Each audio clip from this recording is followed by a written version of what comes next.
Yo, welcome back to the Fix. It's Boy Nari here with Ari. And we have a rapper in the building. An actual rapper. An actual rapper in the building. Right, no disrespect to other rappers.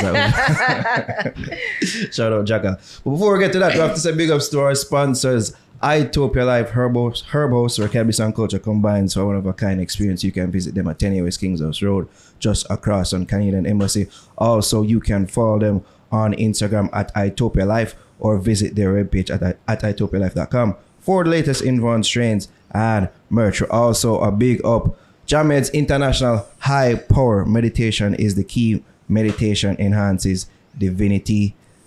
And you don't know, so you can visit them on their website at jamedsint.com. Subscribe to their YouTube channel and follow them across all social media platforms that you're seeing on screen right now. Shout out Jameds and all of our loyal patrons. All right, people. As we said, we have a rapper in the building, a rapper. Like a real rapper. Yeah, you want to emphasize again? Yeah. Vic Mensa in the building. Yo, peace. How y'all doing, man? Thank you for having me. Thank you for joining us. Bro. Yeah, I mean, we were talking before, like, about your trips to Jamaica, like how many times you visited. You said about like 5 times? 5 or 6. 5 or 6 times. Yeah. So on camera, how is it? How are you enjoying your stay?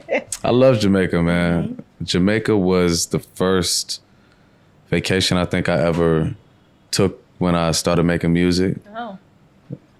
When I was 19. So I came here. The first place that making music money was able to enable me to come to was Jamaica. Okay. And I just really fell in love with the culture, man. And like the food, for real, like I'm a Jamaican food fiend. So that's mainly what I eat anywhere I am. Which one? Like, what Top 3 Jamaican food, name them. Yeah. Top 3, sheesh. I don't know. Right now I'm feeling curry goat.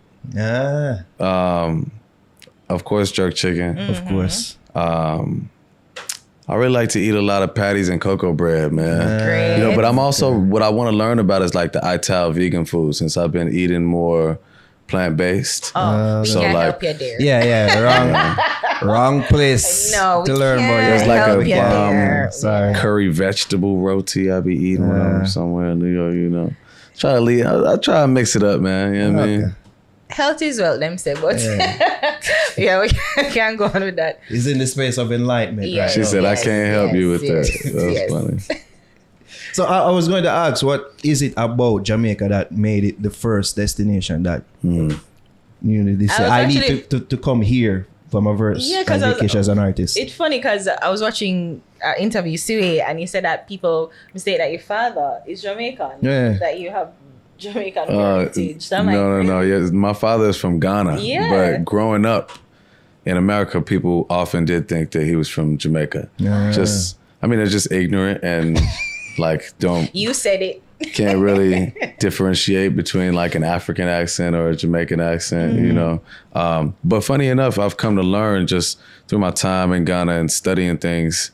There's so many ties between Ghana and Jamaica, you know, and like the Akan culture, even Akrumpong is that's an Akan word. That's a place in Ghana, you know. Yeah. And the Maroon communities, they still have some Akan word. Akan is my tribe. Okay. So they still have some Akan words in their patois, and it's said that, you know, that Jamaicans, many of them descend from Ghana. So I think maybe like that connection is kind of ancestral too. Mm-hmm. Before we get into, you know, your time in Africa and Ghana, I want to know more about your travels here, you know, while we're on the subject. You ever come out here during Carnival time? I didn't come during Carnival, man. I was this close, but I wasn't able to make it. Well, with chance?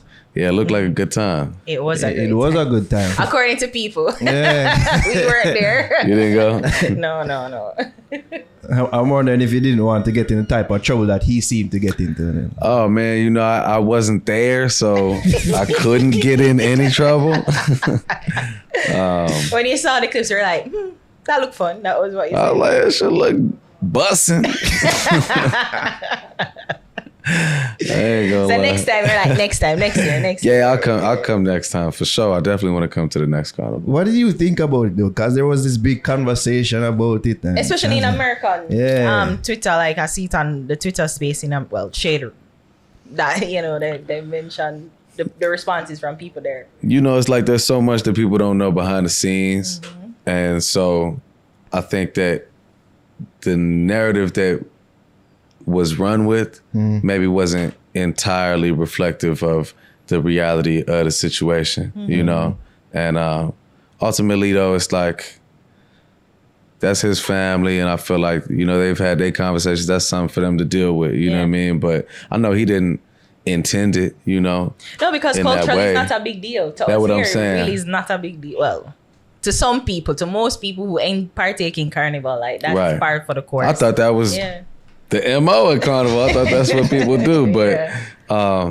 but also, like I said, man, American people are not so versed in other cultures. Like the natural inclination of Americans is to assume they know everything, and especially assume they know everything about other people's cultures. So I'm not surprised that Americans would run with that and not really think about the cultural conditions. And I realize that too, like especially if you're not an immigrant, if you are coming from a monolithic culture, like your parents are fully Black Americans or white Americans or like born in America, like you probably have no full understanding of other cultures coming together, what that culture is, what that culture partaking. So it's just like I realize that this is like a cultural, different.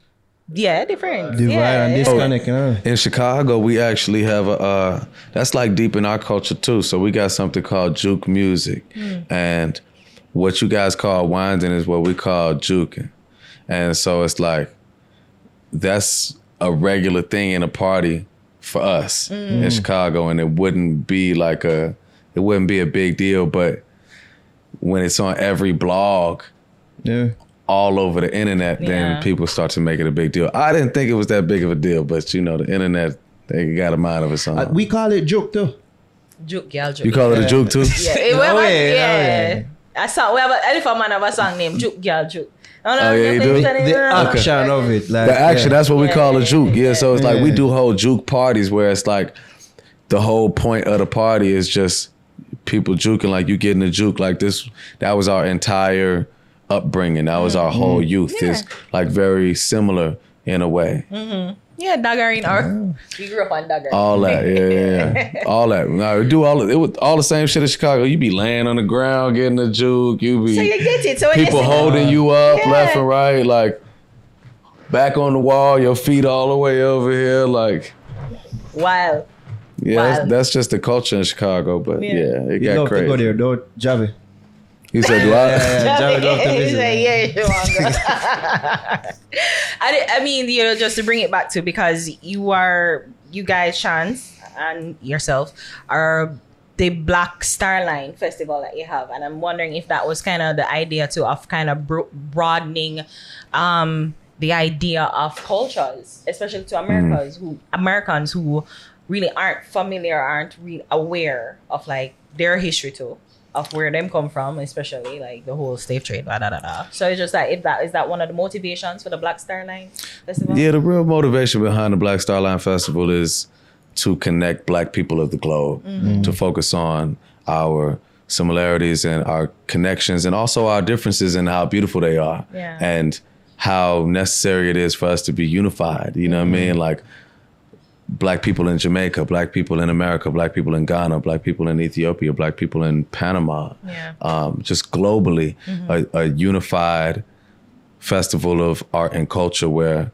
we can begin to forge the connections and the collaborations that can help us out of this mess we in, you know what I mean? Because no matter where we are, we're oppressed. Yeah. If we're here in Kingston, you know what I mean? Or if we're in Chicago. Than racism. Like, classism is more of our issue than you guys have to deal with class, race. It's all happening, but there's also the capitalistic exploitation, I'm sure is fully in play. Yeah. Like, I'm certain that the people of Jamaica are dealing with outside European and American powers that are placing economic. More China, no? Oh yeah, and Chinese, just like, you know, capitalism and exploitation. Like that's what we're dealing with across the globe. But we live in our own silos, so sometimes we forget that people who look just like us are dealing with very similar things in other places that we're not even communicating with. And it's so fitting too with the Black Star Line is Marcus Garvey inspired,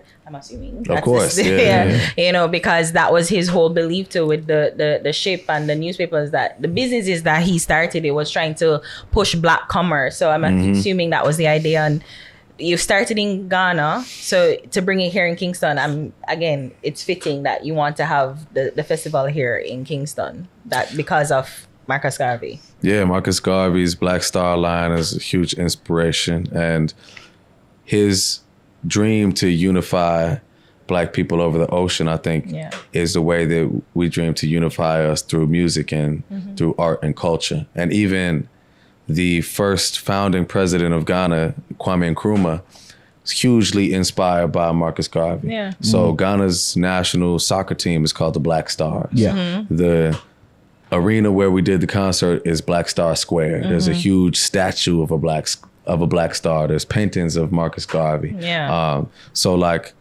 you know, the ties between Ghana and Jamaica just made it make a lot of sense. And it's bigger than one place. The point is that we are all African people across the globe. And something that Kwame Nkrumah said that resonates with me is just, you're not African because you were born in Africa. You're African because Africa is born in you. So whether we've been in America for the last 500 years, we still hold African blood. Whether we've been in Jamaica for the last 500 years, we still hold that African blood. And to see us as one people. It's interesting that you should say that, because I don't know if it's just from my perspective, but there seems to be a sort of disconnecting between even Black Americans and Africans, where the term or the phrase African Americans was usually the phrase to describe all-encompassing term for Black people in America, while now you're hearing more Black Americans. I just wonder if that's the same from your perspective, if you're seeing that as well. Yeah, because I think that because Caribbean people who there is like, I'm not African American, I'm Jamaican. You know? Right. And they get bunched up in that. So, and Africans who go there like, no, I'm African. I'm an African American, like actual African American. So I hear that too, that disconnect of trying to bring Black people together with the term. You know, I think it's like there are so many divides between us, and we didn't create any of them. We don't live in these places because we got up and decided, let's leave Africa. You know what I mean? Like, it is beneficial to the people who who profit from our exploitation, for us to be divided, for us to be at odds, for us to be in disagreement. You know what I'm saying? But if all of us in this room right now got on a plane and flew to China, and we got off the plane, they wouldn't say, oh, look, there's the Jamaicans, there's the American, he's probably from Ghana. They would say, Africans.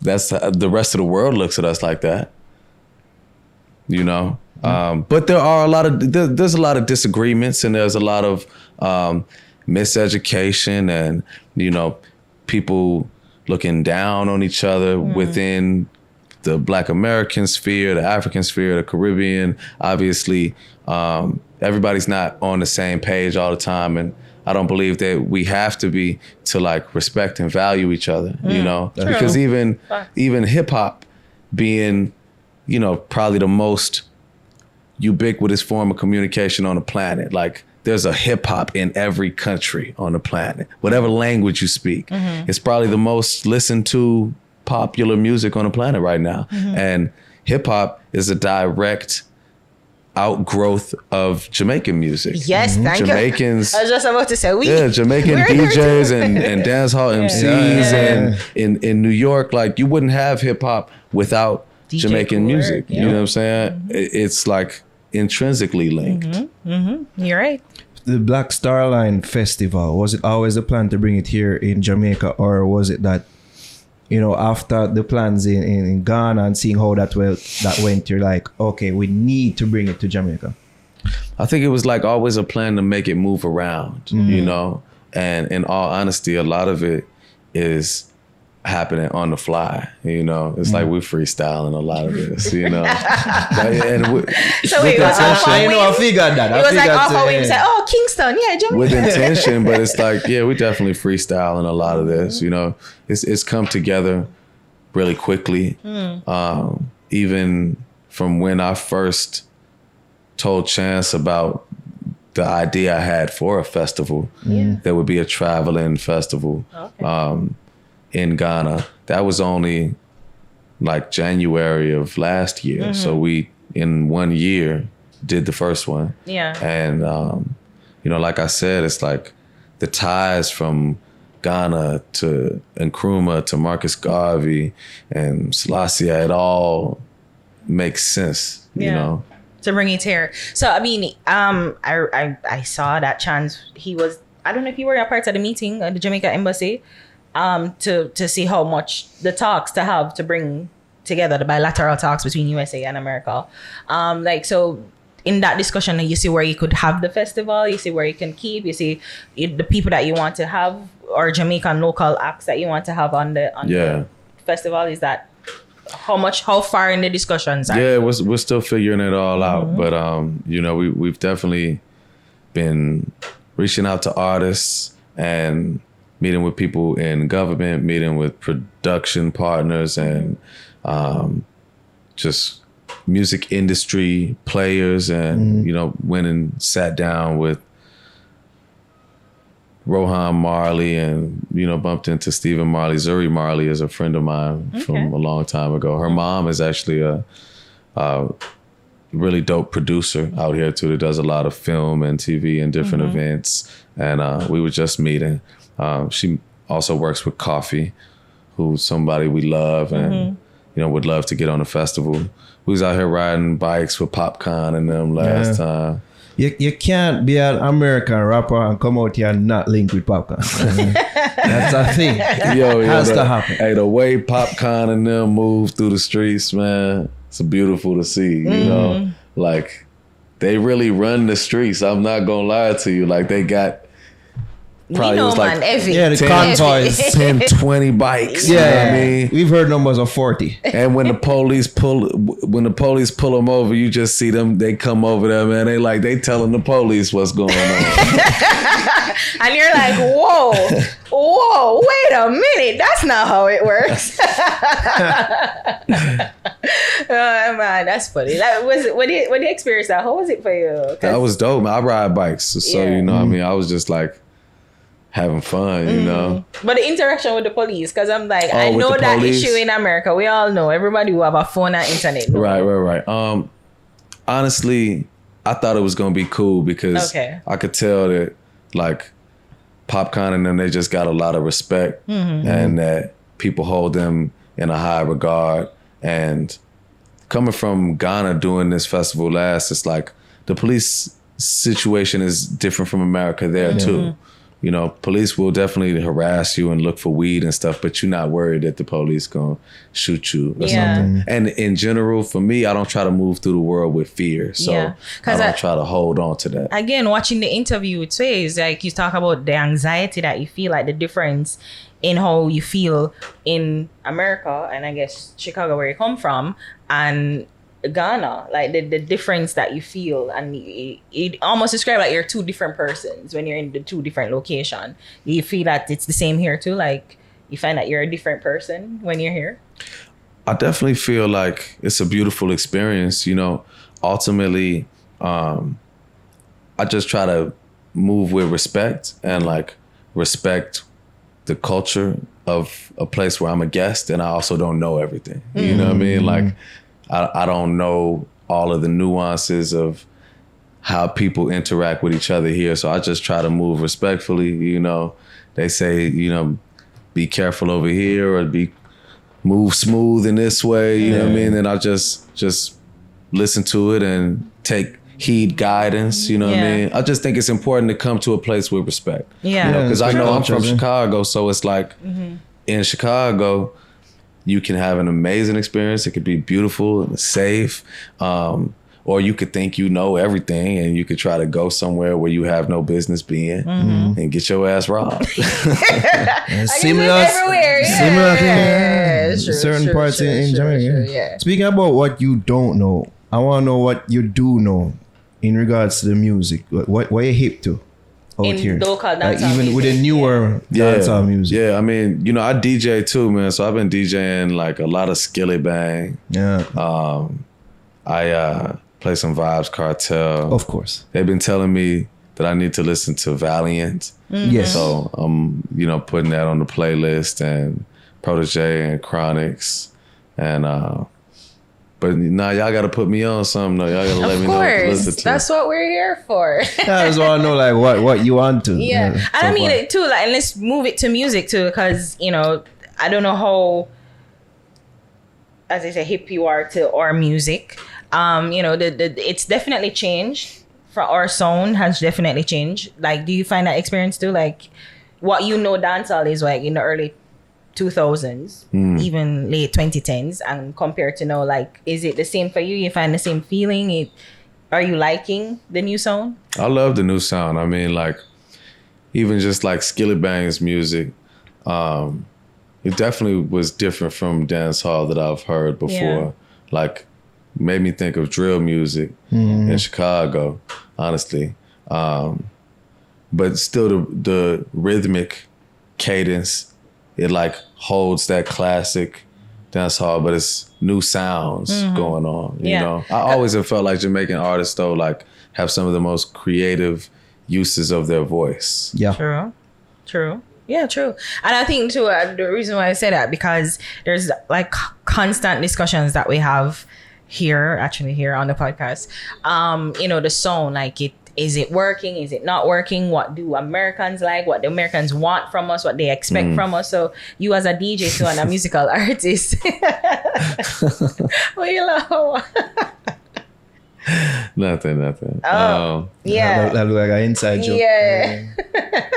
Like what they expect from us, like you as an American and as in the music industry as well. Like, man, I mean, like, Jamaican music is very beloved in America. And, you know, there are certain places that you'll go, like New York. You always gonna have a hit playing Jamaican music at a party in New York. It's always gonna work, you know? And I think, like, even some of the Skillet Bang music I keep coming back to, like, that's been some of the music that I've kind of felt go off a little bit more with, like, some of the more rap leaning people that I wouldn't have, maybe traditionally I might not have played, like, you know, some dance hall with them, but that seems to resonate a little bit, you know, with an American audience. Okay. Yeah. Well, yeah.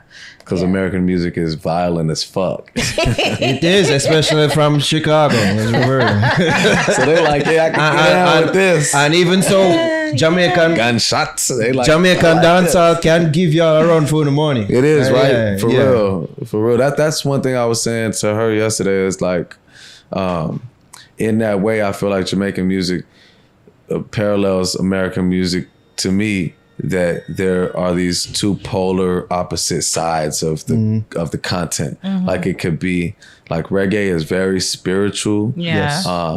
And like, conscious, you know, conscious and real true music of love. You know what I'm saying? And then there's like R&B in America is now very sexual. You know what I mean? I feel like dancehall can be that way too, like extremely sexual. Yeah. And then rap music is like it is real gangster shit. You know what I mean? And that's how the dancehall can be too. You know what I'm saying? Yeah. I want to know from your perspective though, like the scene in Chicago right now. What's it like? The musical scene. Yeah, music in Chicago right now. I think music in Chicago right now is in a good place. It's making a lot of noise globally, always. I mean, like, Chicago has had some of the just biggest impact globally to see drill music become what it's become.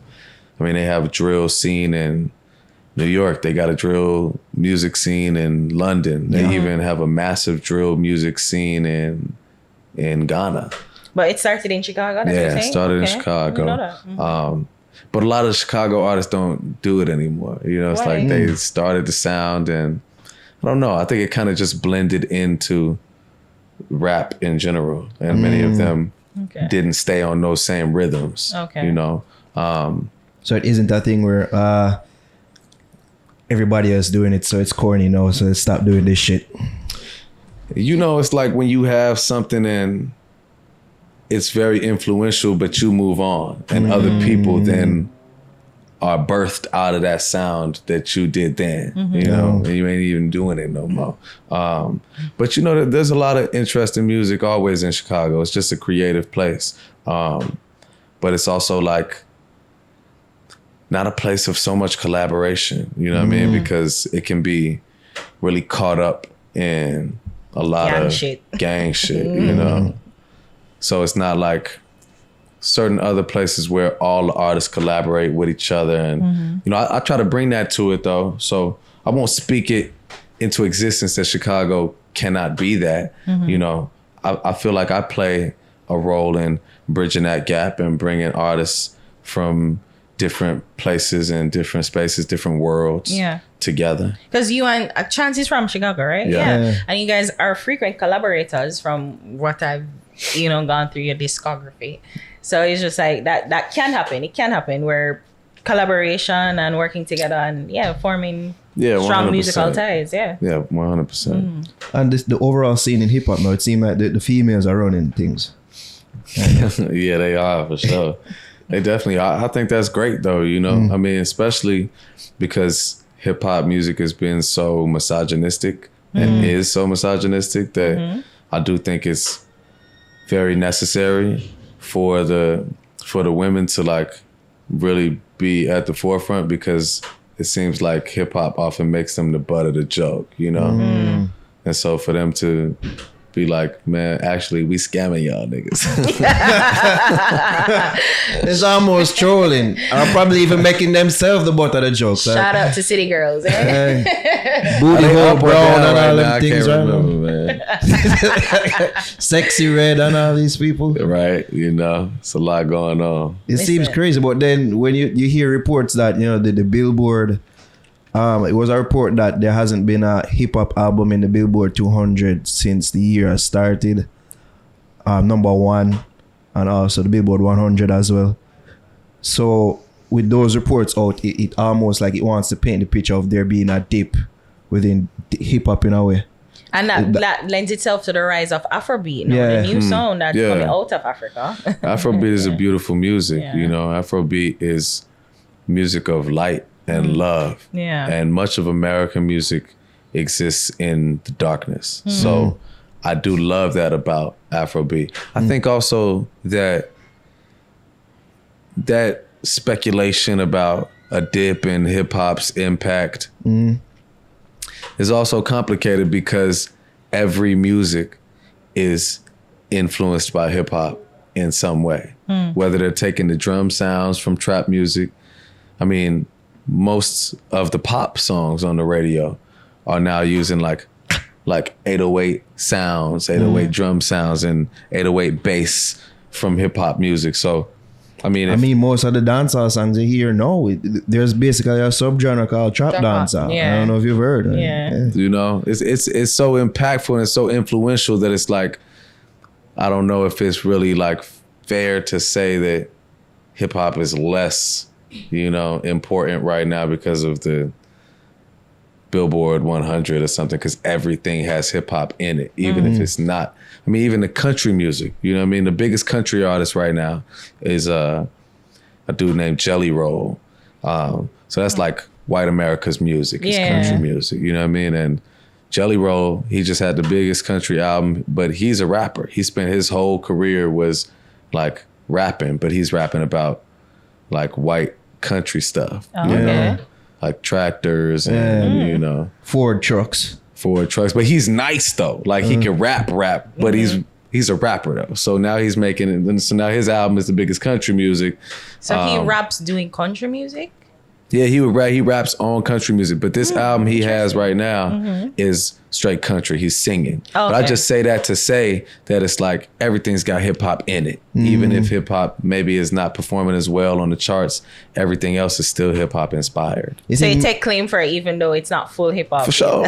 Okay. You think maybe even in regards to the females running things right now, Ari brought up a good point where we discussed it earlier in the week about, a lot of the rappers are dying. The male rappers are dying. Are in jail or in jail or going through legal issues and things like that. But at the same time, it's like, yeah, it's dangerous to be a hip hop artist. And also hip hop suffers from like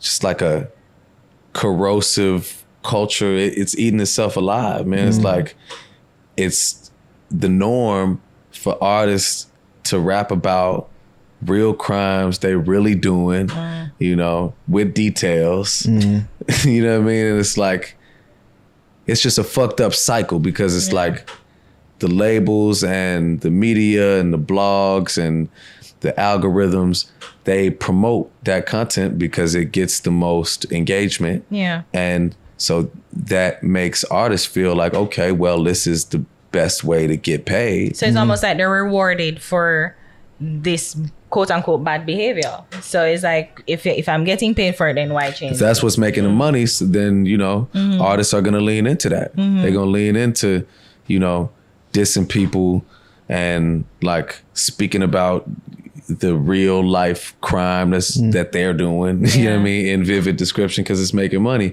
But also eventually that bubble's got to burst. Like, How have you been able to personally navigate that? Because it seemed like you falling victim to some of those things, like dissing people and getting into little beefs and things like that. Like, how have you been able to? It's just counterproductive, man. I mean, personally, I think I just had to come to a place of understanding that my mission and my purpose, my message is larger than that. And so often my intent was lost in my delivery. And so if I was standing for principles that I believed in, you know what I mean? And standing for what I thought was right, but I'm doing it in such a way that nobody even hears what I'm talking about. They just see that I'm pointing a finger, you know? Because when you judge people, then you will be judged, you know what I mean? And I'm not spotless, I'm not perfect. So navigating that for me has just been coming to realize that I don't have to always stand against someone to stand for something, you know, and just letting that shit go because that shit'll get in the way. And next thing you know, I'm beefing with niggas I never even heard of before. They got something to say. So you said something about me, now I'm going back and forth with you. And so you ever thought about not going back? Like the fort, when them I go for it, you said I'm not going back. Like not going back where? Yeah. With them. With that. Oh, yeah, no, I'm not going forth. Yeah, no, I'm not going back and forth with nobody. Shit, I'm not doing that anymore. You're in a more evolved space. For sure, I'm not doing that anymore. That's pointless, you know. And like, how many artists gotta die, you know? But it's not just a phenomenon of hip hop. It's just a phenomenon of like young black men, you know, and like we've been conditioned to kill each other and to attack each other, whether it's music, whether it's, you know, real physical violence. It's like, this is our conditioning. And ultimately there's a puppet master pulling the strings. And we're not making the bulk of the money from that shit. You best believe that all the artists that are dying and that are, you know, killing each other and getting locked up and also getting rich and changing their families' lives are making pennies compared to the people that own the record labels. You know what I mean? To who's really getting paid from this whole debacle. It's not us making the lion's share, you know? True. And even in the freestyle on Sway, you rapped about regretting dissing Drake, and you know, it seemed like that possibly had something to do with the career kind of stalling in a way, or people, you know, probably turning them back on your fans. Yeah, the freestyle is real, man. You know what I mean? And ultimately, I can only be grateful to have been blessed with another day, you know? and blessed with the opportunity to recognize where I've made mistakes and assess myself and change myself and continue to live and to thrive and to prosper, because a lot of people don't get that opportunity. You know what I mean? It's like a lot of young artists, they make the same mistakes, just, you know, doing too much beef and squabbling and drugs and et cetera, and either end up locked up for 15 years or dead, you know, with no opportunity to turn shit around. And I'm just grateful because I'm blessed with the opportunity to continue to learn, you know what I mean, and continue to live and create and have freedom. And even when I come here, man, I just like, I got a lot going on at home, and you know, I got businesses, and I launched the first legal weed brand in Chicago and Illinois. I'm in every cool. So we're at a dispensary right now, right? A herb house. So my brand, I have it in every dispensary in the state. So that's like hundreds of stores. And so it's a lot that I'm always doing, but I have to like remember to just be grateful because I have the opportunity to come to Jamaica, you know what I mean? And like talk to y'all. That's something that a lot of niggas can't do, you know? I talked to my guy in the prison today. And so I love to tell him when I'm coming to do some cool shit, like being in Kingston, because he's like, damn, for real, man, I want to go to Kingston, you know? What's it like, you know? It's so surprising to me that social media is a good and bad thing. But I guess the good thing is like you find out things that you think is like, I find it so surprising that most times like you guys you just need a passport for travel. We need visa. But like you guys don't even have a passport to travel to go to these places. And like most times most people don't even leave them city. Right. And it's just like, what? Like that's unthinkable. Like when I have the easy access pretty much to travel the world, and you guys most men or most people in America don't use that opportunity. I feel like that's the truth. You know, a lot of black people are really traveling though. You know, black people are definitely beginning to like to travel and to visit black countries more, you know. See that change for real, yeah. But ultimately, people are maybe experiencing freedom, but they're mentally confined. So it's like the things we place our value on, and the black spending dollars tremendous, you know, but it's mental slavery. So it's like if you think that the only thing that's important is like this car or, you know, these shoes or this block or this city and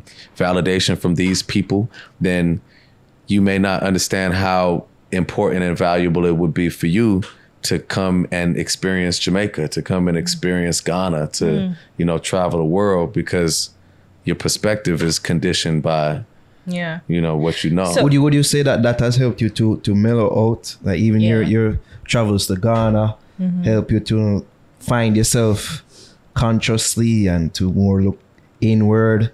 Because I think like you had this image of being combative, and now I've seen a change. And I was saying like how are you sharing that change to people, like buying into, you know, the conscious realm and moving into like a spiritual awakening of sorts? Definitely through music, you know, but also just like through my actions, you know what I'm saying? I think like this festival in and of itself is like, it's a conscious festival, you know, it's a conscious creative endeavor, in that the point with year one in Ghana was to, bring black people in one space across the ocean, you know what I mean, to honor and share in joy and collaboration in Africa. Like that right there is a revolutionary movement. And coming to Jamaica, I believe is another step in that same direction, in that like, I think a lot about the Rastafari culture and how oftentimes in America, through popular media, TV shows, movies, etc., Rastafari is categorized as like just like this happy-go-lucky like stoner thing. When in reality, when you start to study and learn about it, it's like a deeply revolutionary, conscious movement. You know, like I even hear like Rastas who you know, they don't even say understand because they don't want to be under. They want to be over. They overstand. You know what I mean? Like people that are eating straight vegan diets, like, you know, feeding their mind and their body. It's like that revolutionary spirit is deep in the culture of Jamaica. And I think that, like, I always, to your question, like, I always have been a conscious person to a degree, but you know, I'm a Gemini, man. So like my polars were like this, you know what I mean? I was always like this, but my Gemini nature would be very combative at the same time. And all that people took away was like, oh, this guy's angry. you know what I'm saying? But it was like smoke the angry black man syndrome. You want to fight this person, you want to smack that person. And it's like the crazy thing about it is that at the base of it, pretty much all the stuff was like rooted in principles. You know what I mean? It was like I was doing this. I got into it with this person because I was trying to make a point about. Yeah, like I remember even the thing with academics. It was rooted in like you pointing out that some of the things that he did was exploiting Chicago in a way. You didn't really like that, but when it's said, but when it's all said and done, all the motherfucker remember is that I said I was gonna stop. That's what people remember. That's all people remember. You threaten the man. Wait, guys, listen before. You're right. And even when you listen to your raps, like there's, you're nice, of course, but there was always some songs that had some deep messages and you know, conscious lyrics as well. But it just seemed like it got this bad rap off, you know. It just because those things become overwhelming. You know what I mean? And that's like that's the nature of. That's what I was saying about hip hop earlier. Is that the nature of humans is that bad press overwhelms. You know what I'm saying? It's like I could tell you 10 things I like about you right now and then say, but your show is trash. Don't worry about that, Vic. The comments will say that. You know what I'm saying? But then you only go remember, you only go remember that I hated on you. You know what I mean? It's like literally go through your social media. You know what I mean? It's like you could have 100 people that say great things about you. Bro, somebody say one thing and you're gonna be like, damn, wait. Like, I just went on your Instagram under the comments, your freestyle. I just see one person that was me. Everybody else saying, yo, this is fire, and that was me. Why that stick out? That's just for real. I probably saw them. I should have took them out of there because it would have hit me. I would have saw that and be like, man. People are horrible. Yeah. But you know, that's the reality of like, man, that's how human beings are, man. So it's like, so I definitely had to come to a space where it's like, I have to recognize that in order for the world to see me as I truly am, then I have to act with integrity. So that means I need to be integrated. So I can't be trying to be this conscious, you know, revolutionary, positive light on Monday, and then Tuesday I want to be all, you know, negative and you know. That's the difference. I see. Like you see more intentional. It's got to be intentional. It's got to be integrity because it's like I mean, I've been watching the Tupac documentary. You know what I'm saying? And which one? There's been so much. The new one. No, you got to watch the new one. On FX? Is it FX? I think it was FX. Yeah. You know. And it's like God. Take on my FX on cable. Someone never. It's Hulu. It's on Hulu. Though. Jamaica problem. Yeah, Jamaica problem.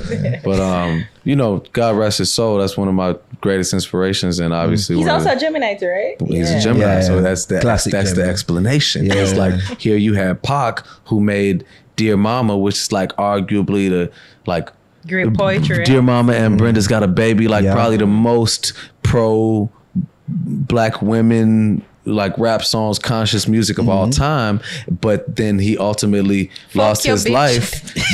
You fat motherfucker. Through some gang banging, you know what I mean? Because because it was like, man, it's hard to have it both ways, you know? Not that people can't be complex, because as artists, we're all complex, you know what I mean? And even what we were saying about like the music of Jamaica, I'm sure there are singular artists who, I mean, I've heard popcorn songs that are like, you know, just more in a light space, and then other songs that are, you know, more street and gutter. It's like, we're complex people, but you got to have integrity, man, because people won't remember always what you said. They'll just remember how you made them feel. And if you made them feel fucked up, they might hold on to that, even though you did a lot of good things too. You look at Kanye right now, how people are, feeling about him. How good has Kanye made the world feel? But now we're in a moment when people are mainly latching on to a way that he didn't make them feel so good. He's Gemini too. He's a Gemini. Yeah, that In makes essence, hold on, man. Every Gemini man. That's what he's saying. That's what I get. That's what I get from him. A borderline schizophrenic. yeah. Oh, good. So wait, the Black Festival. So let's move on now to the Black Star Festival. Yeah. You're still not sure about the lineup, or you have not confirmed the lineup? No, we haven't confirmed. Is it going to be American artists as well as local acts and trying to build them together? Definitely. So it'll be just a beautiful mix, of honestly global Black artists and Jamaican local talent. And it's going to be January 6th. January 6th. So I realize you're having so you want to always, it's like kicking off the new year, right? That's the feeling, man. And was that freestyle too? You said what happened? Or was that freestyle too? Like you just came up with that, hey man, January 6th really came because in Ghana there's so many festivals during December. So we wanted to do it in that time, but do it right afterwards. And then it just kind of lined up that it was like the 100-year anniversary of some Marcus Garvey Black Star Line things. But that mix though, like the mix is really very beautiful. Like in Ghana, we had just an amazing group of 52,000 people.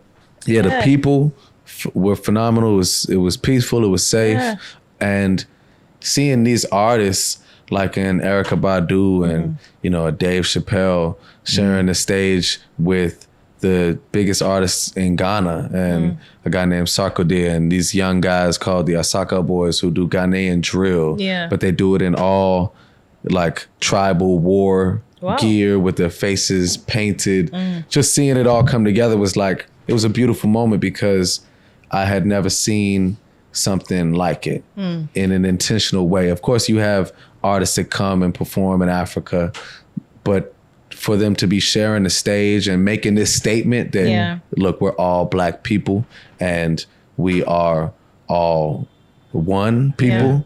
I had never seen it happen before. And personally, I just want to say thanks though, because I feel like the Caribbean on a whole is like such a forgotten place. Maybe Africa, I'm not African, so I can't even speak to that. But sometimes I feel like the Caribbean is a forgotten place and we support hip hop music, black farm music so much. So it's so nice that you guys thought of us to carry it here, and then hopefully other Caribbean people from all over the Caribbean can come to here and experience this Black Star Festival. So really, like for me, thanks, because it almost feel like we're always excited. Forgotten in it. I was going to say bump all of that what you saying and even what you saying right now. Can you please get Dave Chappelle here? True. True. Just get Dave here. Yes. Get Dave here. Like make him come again. Yeah. We gotta get him on the phone, right? Because he is a character. We need that. Yeah. Dave he would do well here. I think he would. Bro. There are no transgender here. None? Wow. There's gotta be some somewhere. I'm kidding. You see? I feel like he'll get that humor. He'll love that humor. No, that's funny. He would think that was hilarious. He would think that was hilarious. And we would too. I know, we would too. That's funny. That is funny, but fucked up, but also funny. The essence of Dave Chappelle jokes, yeah. That's too funny. Did you think of that before? No, it just come to me. Literally, just come to me. Yeah, we freestyle a lot of what we do here too. Again, thank you guys. You and Chance, thank you for really. But for real, like, so excited to be here, man. Yeah. So January 6th, you're not sure where it's gonna be. In Kingston. Yeah. Okay. Well, just we're in Kingston. 50,000 people can't hold the office. National Stadium. That's the only sensible place I can think of. But no, 50. Okay. It'd be really nice to see. I hope we can get My big free ticket. Me, a big Of course. Come on. Of course, we need Have some dignity. Okay, I'm They're asking. called media passes. You know True, we got true, y'all with the true, media true. passes. You know that. Yeah. We have the connect now. Yeah. Mm-hmm. Give thanks for passing through, Vic. Yes, sir. Love. I appreciate y'all. You know, like we always see the rappers come here, and it's like we like to talk to them. So we love that we got the chance to speak to you, and you sat with us so long. Yeah, I know. Pretty much, yeah. Really I appreciate y'all, man. Thank you for having me. Yeah, where do people can follow you on the socials? Follow me at Vic Mensa, VICMENSA on everything. More sorry. Is this off the record? No. Okay. I saw that you and Chance, you guys were in Tough Gang Studio. Yeah. So are you guys working on like maybe doing a collab with a dancehall artist? They talk about popcorn, so I'm thinking. And even protege. Yeah. Need to. Definitely need to. We're waiting on a text back from Coffee, man. Ah, okay. Yeah. Coffee. I love Coffee. So we met her like when we were here earlier in the year. A friend of mine is Zuri Marley. And she introduced us to Coffee. I love Yeah, she's Coffee's a new wave, music. yeah. Somebody might see this and then message us and then say, give the contact of Vic. Maybe. Give him my number. Yeah, maybe. What, she leave it on red? When you message her, she leave it on red? No, I didn't message her. Channel messaged her. Oh, okay. I think she was moving around though. But yeah, we want to get in the mix with all the artists though. You know, we went down to Sizzler's yard when we was here last time. Judgment. It was dope. Of course. Like, them are Rasta, like true fire blazing Rasta man. No, So for real. that I didn't even experience, understand like how deep it was because it was like we wanted to film a little piece of some music video stuff, but like we couldn't even play nothing with no cursing in it. Yeah. You know, I thought that was dope though. You know what I mean? Like they really move on principle in their space. You know what I'm saying? The Bobos say, no cursing. Yeah. The Bobo Ashanti, Very right? principled, yes. So look, Ashanti, that's my tribe in Ghana. That's the Akan tribe is also called Ashanti. You know what I mean? So it's like it's all So everything's blended working in. together. Yeah, it's all together. Serendipitously. You dig? Yeah. She's right. It's Vic Mensa people is a fix. And I will eat that.